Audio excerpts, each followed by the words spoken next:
السلام علیکم ناظرین، گلوبل میمن ٹی وی کے ساتھ میں ہوں نمرہ کنول۔ سب سے پہلے شامل کرتے ہیں news head lines.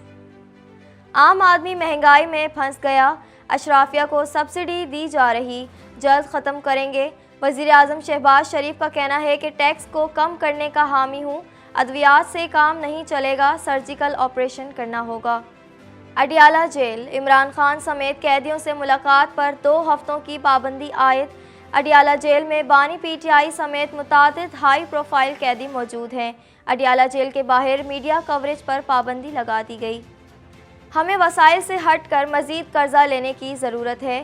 Ahsan Iqbal کا کہنا ہے کہ ہمیں کفایت شعاری اختیار کرنی ہے اور حکومتی اخراجات میں کمی لانی ہے۔ وفاقی حکومت کے اخراجات 700 ارب روپے بنتے ہیں۔ ماہ رمضان کا چاند نظر آتے ہی ملک بھر میں مساجد کی رونقیں بحال۔ رمضان شروع ہوتے ہی خود ساختہ مہنگائی کا جن بوتل سے باہر آ گیا۔ کراچی میں رمضان کی پہلی سحری پر گیس غائب، شہری پریشان۔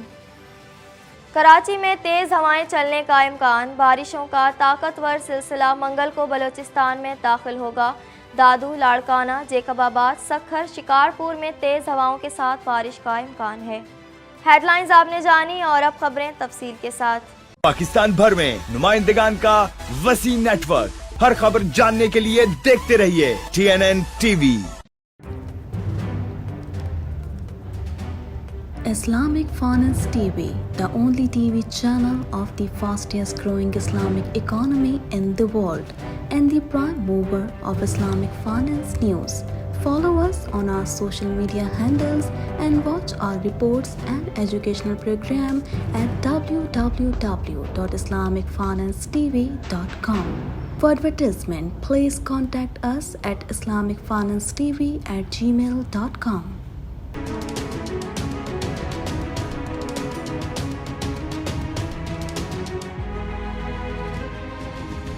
وزیر اعظم شہباز شریف نے کہا کہ عام آدمی مہنگائی میں پھنس گیا اور اشرافیہ کو سبسڈی دی جا رہی، جس کو جلد ختم کریں گے۔ مزید تفصیلات اس رپورٹ میں۔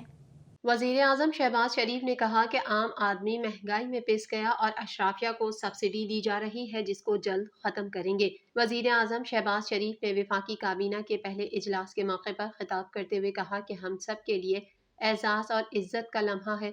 اللہ کی مہربانی سے ہم سب منتخب ہوئے۔ نواز شریف کی طرف سے سب کو دل کی گہرائیوں سے مبارکباد پیش کرتا ہوں۔ شہباز شریف نے کہا کہ سرکاری افسروں کو بھی خوش آمدید کہتا ہوں۔ ہم قوم کی خدمت کے لیے منتخب ہوئے ہیں، ہم سب مل کر نئے ولولے کے ساتھ خدمت کریں گے۔ 8 فروری کو قوم نے مختلف پارٹیوں کو مینڈیٹ دیا، ہمیں سب کے مینڈیٹ کا احترام کرنا ہوگا۔ وفاقی کابینہ کے ارکان کو قلمدان تفویض کر دیے گئے۔ خواجہ آصف وزیر دفاع ہوں گے، انہیں دفاعی پیداوار اور ہوا بازی کے اضافی قلمدان بھی تفویض کر دیے گئے ہیں۔ اسحاق ڈار کو وزیر خارجہ کا قلمدان سونپ دیا گیا۔ احسن اقبال منصوبہ بندی، ترقی اور خصوصی اقدامات کے وزیر ہوں گے۔ محمد اورنگزیب کو خزانہ اور ریونیو، جبکہ محسن نقوی کو امور داخلہ اور نارکوٹکس کنٹرول کا قلمدان تفویض کر دیا گیا۔ احد چیمہ کو اقتصادی امور اور اسٹیبلشمنٹ ڈویژن کا قلمدان سونپ دیا گیا۔ وزیر اعظم نے کہا کہ گزشتہ 16 ماہ کی کارکردگی پوری قوم نے دیکھی۔ 16 ماہ کی حکومت کی سب سے بڑی خدمت ملک کو دیوالیہ ہونے سے بچایا۔ اب ہم نے وقت ضائع کیے بغیر کام کرنا ہے۔ رمضان کا چاند نظر آ گیا ہے، برکتوں والا مہینہ ہے۔ شہباز شریف نے مزید کہا کہ بے نظیر انکم سپورٹ پروگرام میں بھی اربوں روپے دے رہے ہیں۔ یوٹیلیٹی اسٹورز کی پوری طرح مانیٹرنگ کریں گے۔ قوم کو سب سے بڑا چیلنج مہنگائی کا ہے، ہم نے مل کر مہنگائی میں کمی لانی ہے۔ رمضان میں خاص طور پر اشیاء کی قیمتوں کو کنٹرول کرنا ہمارا پہلا امتحان ہے۔ وزیر اعظم نے کہا کہ بجلی کی سالانہ 500 ارب کی چوری میں غریب آدمی کا کیا قصور ہے؟ اشرافیہ کو سبسڈی دینے کا کوئی جواز نہیں ہے۔ اشرافیہ کی سبسڈی کو جتنی جلدی ختم کریں گے اتنا ہی بھلا قوم کو ہوگا۔ بجلی کا گردشی قرضہ 5000 ارب روپے تک پہنچ گیا ہے۔ انہوں نے کہا کہ ٹیکس کو کم کرنے کا حامی ہوں، اگر FBR میں 1000 ارب اکٹھا ہوتا ہے تو 3000 غائب ہو جاتا ہے۔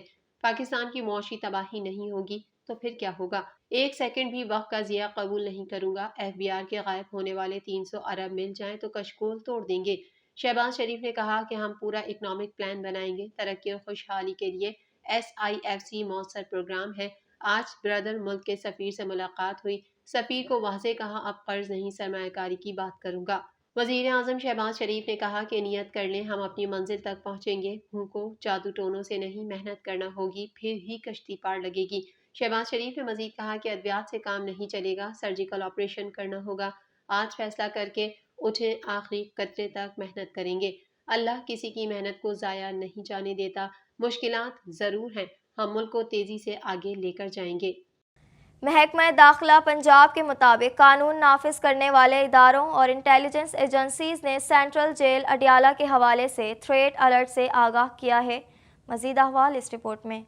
محکمہ داخلہ پنجاب کے مطابق قانون نافذ کرنے والے اداروں اور انٹیلیجنس ایجنسیز نے سینٹرل جیل اڈیالہ کے حوالے سے تھریٹ الرٹ سے آگاہ کیا ہے۔ سیکیورٹی کے پیش نظر اڈیالہ جیل میں قیدیوں سے ملاقات پر 2 ہفتے کی پابندی عائد کر دی گئی۔ محکمہ داخلہ پنجاب نے آئی جی جیل خانہ جات پنجاب کو 2 ہفتوں کے لیے قیدیوں اور حوالاتیوں سے ملاقات اور جیل وزٹ پر پابندی عائد کرنے کے احکامات جاری کر دیے۔ میڈیا کوریج پر بھی پابندی عائد کر دی گئی ہے۔ انٹرنل سیکیورٹی ونگ محکمہ داخلہ پنجاب نے رپورٹس کی روشنی میں آگاہ کیا ہے کہ ریاست مخالف دہشت گروہ جنہیں ملک دشمنوں کی حمایت حاصل ہے، ملک بھر میں افراتفری پھیلانے کے لیے سینٹرل جیل اڈیالہ کو نشانہ بنانا چاہتے ہیں۔ کسی بھی ایسے سانحے سے بچنے کے لیے ضروری اقدامات کی اشد ضرورت ہے۔ جیل میں کام کرنے والے سرکاری ٹھیکیداروں اور عملے کی سیکیورٹی کلیئرنس کرانے کا بھی حکم دیا گیا ہے۔ سیکیورٹی یقینی بنانے کے لیے پولیس اور رینجرز کے ذریعے فرضی ہنگامی مشقیں اور کلیئرنس آپریشن کرنے کی بھی ہدایت کی گئی ہے۔ میڈیا رپورٹ کے مطابق محکمہ داخلہ نے اسپیشل برانچ، انٹیلیجنس بیورو اور محکمہ جیل خانہ جات کے عملے کے ذریعے جیل کے اندر 13 مارچ کو سیکیورٹی سروے کروانے، جیل کی باؤنڈری وال پر خاردار لگانے اور بم ڈسپوزل اسکواڈ کی ٹیم سے جیل کے اندر اور گرد و نواح میں اسکریننگ کروانے کا بھی حکم دیا ہے۔ سینٹرل جیل اڈیالہ راولپنڈی میں بانی P T I Imran Khan, سابق وزیر اعلیٰ پنجاب چودھری پرویز الہی، سابق وزیر خارجہ شاہ محمود قریشی سمیت وفاقی وزراء اور ہائی پروفائل قیدی موجود ہیں۔ پابندی کا اطلاق سابق وزیر اعظم بانی P T I Imran Khan, سابق وزیر اعلیٰ پنجاب چودھری پرویز الہی اور سابق وفاقی وزراء شاہ محمود قریشی، فواد چودھری سمیت جیل کے تمام اسیران پر ہوگا۔ وفاقی وزیر منصوبہ بندی احسن اقبال کا کہنا ہے کہ قرضوں کی ادائیگی کے لیے ہمیں وسائل سے ہٹ کر مزید قرضہ لینے کی ضرورت ہے۔ پاکستان کی ترقی کے منصوبے بنائے، نئے عزم کے ساتھ کام کو آگے بڑھائیں گے۔ مزید جانیں گے اس رپورٹ میں۔ وفاقی وزیر منصوبہ بندی احسن اقبال کا کہنا ہے کہ قرضوں کی ادائیگی کے لیے ہمیں وسائل سے ہٹ کر مزید قرضہ لینے کی ضرورت ہے۔ پاکستان کی ترقی کے منصوبے بنائیں، نئے عزم کے ساتھ کام کو آگے بڑھائیں گے۔ احسن اقبال نے میڈیا سے گفتگو کرتے ہوئے کہا کہ ہمارا بجٹ قرضوں پر چل رہا ہے۔ وفاقی بجٹ کا کل محصل 7 ارب روپے ہے۔ ماضی میں ترقیاتی منصوبوں پر جس طرح کام ہونا چاہیے تھا نہ ہو سکا۔ ہمارا کل بجٹ قرضوں پر چل رہا ہے۔ قرضوں کی ادائیگی میں 7,500 ارب سے زائد پیسے درکار ہیں۔ قرضوں کی ادائیگی کے لیے وسائل سے ہٹ کر مزید قرضہ لینے کی ضرورت ہے۔ ان کا کہنا تھا کہ ہمیں 300 ارب ڈالر کی ایکسپورٹ سے 100 ارب ڈالر کی ایکسپورٹ پر پہنچنا ہے۔ یہ سفر آئندہ 7 سے 8 سالوں میں پورا کرنا ہوگا۔ دنیا کی مارکیٹوں میں پاکستانی برانڈز کو متعارف کرانے کی ضرورت ہے۔ ان کا کہنا تھا کہ یقیناً ہمیں کفایت شعاری اختیار کرنی ہے اور حکومتی اخراجات میں کمی لانی ہے۔ وفاقی حکومت کے اخراجات 700 ارب روپے بنتے ہیں، ہمیں ٹیکس کلیکشن میں 2 سے 3 گنا اضافہ کرنا ہے۔ انہوں نے کہا کہ پالیسیوں کے تسلسل کے بغیر کوئی ملک ترقی نہیں کر سکتا۔ 16 ماہ کی حکومت میں محنت کر کے سی پیک پر چین کا دوبارہ اعتماد بحال کیا۔ چین سی پیک فیز 2 کے لیے 5 نئے کوریڈور تیار کرنے پر تیار ہے۔ وفاقی وزیر منصوبہ بندی نے کہا کہ 5 نئے کوریڈور بنانے کی چین کی پیشکش کو حقیقت میں ڈھالیں گے۔ انہوں نے کہا کہ سیاسی عدم استحکام کی وجہ سے کئی منصوبے پایہ تکمیل تک نہیں پہنچ سکے۔ رمضان المبارک کے چاند کا اعلان ہونے کے بعد ملک بھر میں آج ایک ساتھ روزہ رکھا جا رہا ہے، جبکہ اہلیان اسلام نے بھی بڑی تعداد میں مساجد کا رخ کر لیا ہے۔ مزید تفصیلات اس رپورٹ میں۔ رمضان المبارک کے چاند کا اعلان ہونے کے بعد ملک بھر میں آج ایک ساتھ روزہ رکھا جا رہا ہے، جبکہ اہلیان اسلام نے بھی بڑی تعداد میں مساجد کا رخ کر لیا، جس کے بعد مساجد کی رونقیں ایک بار پھر بڑھ گئی ہیں۔ پہلی تراویح کی ادائیگی کے دوران مساجد میں پرنور مناظر دیکھنے میں آئے۔ اہلیان اسلام نے کلام پاک کی تلاوت سے بھی دلوں کو منور کیا۔ رمضان المبارک کا مقدس مہینہ شروع ہوتے ہی ملک بھر میں خود ساختہ مہنگائی کا جن بوتل سے باہر آ گیا۔ ناجائز منافع خوروں نے پھل، سبزی، گوشت، اجناس سب کی قیمتیں بڑھا دی۔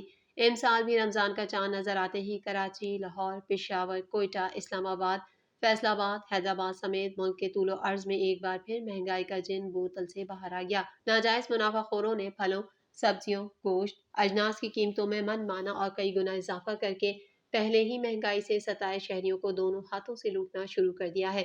رمضان المبارک مسلمانوں کا مقدس مہینہ ہے، جس میں اللہ کی رحمتوں، برکتوں کا نزول کثرت سے ہوتا ہے۔ دنیا کے دیگر ممالک میں رمضان کا مقدس مہینہ شروع ہوتے ہی اشیاء خورد و نوش کی قیمتوں میں خاص کمی کر دی جاتی ہے، لیکن پاکستان میں ہمیشہ اس کے الٹ ہوتا ہے اور رمضان کا چاند نظر آتے ہی ہر چیز کے نرخ خود بخود آسمان پر پہنچ جاتے ہیں۔ کراچی میں ماہ رمضان کے آغاز کے ساتھ پھلوں کی قیمتیں آسمان پر پہنچ گئیں۔ مہنگائی مافیا نے تمام اقسام کے پھل مہنگے کر دیے جو عام لوگوں کی قوت خرید سے بھی باہر ہو چکے ہیں۔ شہریوں کا کہنا ہے کہ کراچی میں ناجائز منافع خوروں کے خلاف انتظامی مشینری نظر نہیں آ رہی۔ شہریوں کو گراں فروشوں کے رحم و کرم پر چھوڑ دیا گیا ہے۔ اس کے علاوہ ملک کے دیگر شہروں میں بھی پھل، سبزی، گوشت، آٹا، چینی، گھی، پیاز، ٹماٹر، لہسن کی قیمتوں میں من مانا اضافہ کر دیا گیا ہے۔ مہنگائی کے مارے ملک بھر کے روزہ داروں نے حکومت، انتظامیہ اور پرائس کنٹرول کمیٹیوں سے مطالبہ کیا ہے کہ وہ صرف دعوے اور اعلانات نہ کریں بلکہ گراں فروشوں کے خلاف سخت اقدامات کر کے اس بات کو یقینی بنائیں کہ عوام کو پھل، سبزیاں اور دیگر اشیاء خورد و نوش سستی قیمتوں پر دستیاب ہوں۔ بارش اور برف باری کا ایک اور اسپیل آج بلوچستان میں داخل ہوگا، جس کے باعث صوبے کے 22 اضلاع میں بارش، زیارت، کوئٹہ، پشین، قلعہ عبداللہ اور قلعہ سیف اللہ میں برف باری کا امکان ہے۔ مزید جانیں گے اس رپورٹ میں۔ بارش اور برف باری کا ایک اور اسپیل آج بلوچستان میں داخل ہوگا، جس کے باعث صوبے کے 22 اضلاع میں بارش، زیارت، کوئٹہ، پشین، قلعہ عبداللہ اور قلعہ سیف اللہ میں برف باری کا امکان ہے۔ محکمہ موسمیات نے بالائی سندھ، اسلام آباد، پنجاب، خیبر پختونخوا، گلگت بلتستان، کشمیر اور ملحقہ پہاڑی علاقوں میں تیز ہواؤں اور گرج چمک کے ساتھ بارش کی پیش گوئی اور پہاڑوں پر برف باری کی پیش گوئی کی ہے۔ بلوچستان کے علاقے دلبدین میں پیر کی روز بارش نے بڑے پیمانے پر تباہی مچائی۔ قومی شاہراہ پر سیلابی ریلوں کی زد میں کئی گاڑیاں پھنس گئیں۔ سیلابی پانی گھروں میں داخل ہونے سے کئی کچے مکانات گر گئے۔ ریلوے ٹریک پر پانی آنے سے کوئٹہ تفتان سیکشن پر ٹرین سروس معطل ہو گئی۔ محکمہ موسمیات کا کہنا ہے کہ آج بالائی سندھ، اسلام آباد، پنجاب، خیبر پختونخوا، گلگت بلتستان، کشمیر اور ملحقہ پہاڑی علاقوں میں بارش اور پہاڑوں پر برف باری کا امکان ہے۔ دوسری جانب کراچی میں آج اور کل تیز ہوائیں چل سکتی ہیں اور موسم خشک رہنے کا امکان ہے۔ محکمہ موسمیات کے مطابق کراچی کا کم سے کم درجہ حرارت 19 سے 21 ڈگری سینٹی گریڈ تک رہنے کا امکان ہے۔ محکمہ موسمیات کے مطابق مغربی ہواؤں کا سلسلہ مسلسل بلوچستان پر اثر انداز ہے۔ سندھ کے چند مقامات پر آج رات اور کل تیز ہواؤں اور گرج چمک کے ساتھ بارش کا امکان ہے۔ دادو، لاڑکانہ، جیکب آباد، سکھر، شکارپور میں تیز ہواؤں کے ساتھ بارش کا امکان ہے۔ گلوبل میمن ٹی وی کے نیوز بلیٹن سے فی الحال اتنا ہی۔ اپنی میزبان نمرہ کول کو دیجیے اجازت۔ اللہ حافظ۔